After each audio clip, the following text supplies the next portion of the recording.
बघा, the impulse due to the force on a body is a given by I is equal काय F into DT. काय दिलं तुम्हाला? I is equal काय F into काय दिलंय? डीटी दिलेलं आहे. If the force applied on the body given by F दिले तुम्हाला, एफ ची व्हॅल्यू दिली बघा. काय दिली तुम्हाला?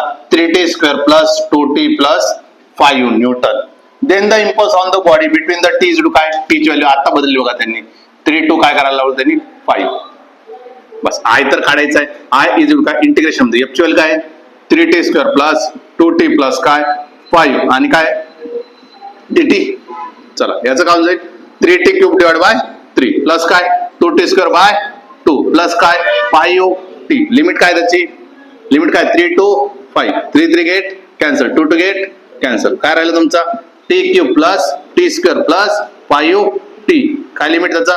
3 to 5. काय करा? एकदा 5 टाका पूर्ण लिमिट मध्ये, नंतर मायनस करा 3 टाका सगळ्या लिमिट मध्ये. म्हणजे 5 चा क्यूब प्लस किती 5 चा स्क्वेअर प्लस किती 5 into 5.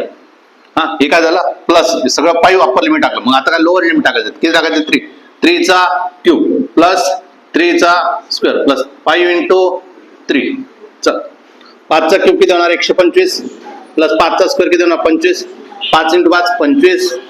3 चा क्यूब 27 प्लस 9 प्लस 5 त्रिक 15. 55 50 50 50 आणि 25 75 म्हणजे 175. 175 मायनस हे किती होणार आहे? 27 आणि 9 36. 27 आणि 9 काय होते? 36. 36 आणि 5 36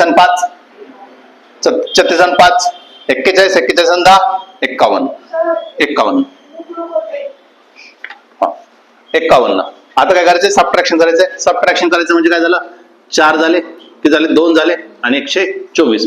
युनिट काय येणार आहे? युनिट येणार आहे न्यूटन सेकंद. युनिट काय येणार आहे? Newton second. Option number